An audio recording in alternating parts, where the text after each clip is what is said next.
Hello everybody and welcome back to the channel.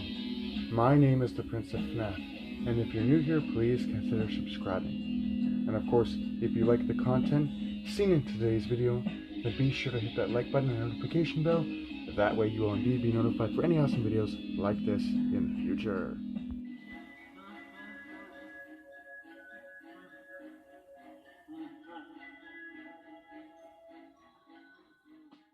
Now, here's a movie that's often regarded as being unrememberable because this movie nobody remembers even existed. Even I kind of forgot about it until now. Recently, this movie has popped up again and I decided to give it a watch, and it is as good as I remembered it when I first watched it, being, a young impressionable teen when it came out in 2014. But this movie, unlike all the other Marvel animated movies which I've seen, which of course have the dark aspects to them, they're not simply just a kids animated feature film. No, the Marvel movies, if you haven't noticed, if you ever watched a Marvel movie, a lot of these Marvel films have very dark undertones in them, making them almost seem depressing, and it has a whole layer of tension to the movies. But the synopsis for the Black Widow vs. the Punisher movie was: after interfering with a top secret mission, the Punisher is taken into custody by a SHIELD agent and Avenger, Black Widow, at the orders of director Nick Fury. Punisher and Black Widow are sent on a mission to stop Leviathan, a global terrorist organization who plans to sell stolen SHIELD technology to the highest bidder. Now the vigilante and spy must work together to prevent this technology from falling into the wrong hands. The fate of the world and the Avengers hangs in the balance. Now, because this movie was done in the anime style, which I thought was a great contrast from other Avengers animated films that we've had, which are usually just done in a cartoon style. However, this movie was specifically done in a anime style, so of course you have a lot of people who work in the anime industry producing the film. You have people like Kenji Shimazu, who directed the film. You have people working on the script like Mizachi Hiroshi. You have the character designs and models who were put together by Yukitaka Manua. And then you, of course, have music done by Tetsu Takashi. Of course, the animation production was Madhouse Incorporated, and the straight-up production was SHD TV Partners, and they partnered up with the Sony Pictures organization in Japan. Now, of course, because, like I said, this is a Japanese sort of anime-type film, even though you can get the film in English, it's an English film. I'm just saying it's done in an anime style. So there's something always been very unique about the anime style to me, just watching it in films and stuff, is that anime seems much more expressive than any actor you could hire to play a character in a movie. I just find that there's something almost realistic and just realistic.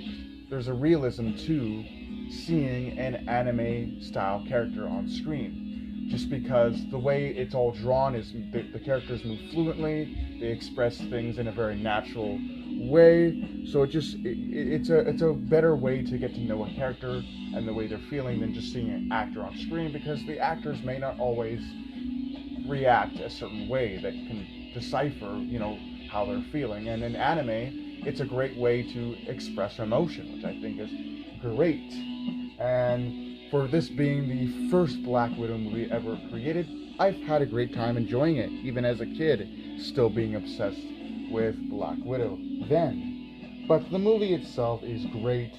It does have some dark underlining tones, with each of the characters pretty much having a dark backstory, as we see that the Punisher goes to very drastic and exaggerated measures to, well, punish those he deems to be a problem and must be taken care of, whilst Black Widow is, of course, a superhero / spy who is kind of untrustworthy, and even the Punisher is apprehensive at first, but once they actually get to know each other, it's actually kind of cool to see their dynamic partnership, Black Widow comes from being cold and kind of laid back and just doesn't care about anything and thinks of everything as just a joke to her. She comes at the end just being somebody that's, yeah, she is a spy and she has a tendency to be untrustworthy, but genuinely cares about people. I mean, that's pretty much why she probably became a superhero in this continuity, at least.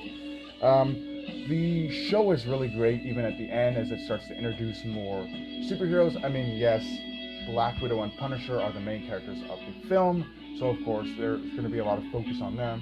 But the film does introduce characters like the Incredible Hulk, Iron Man, Thor, Captain Marvel, and through these characters, it's even cooler to see other characters, even Amadeus Cho, who is this kind of scientist character in Marvel Comics.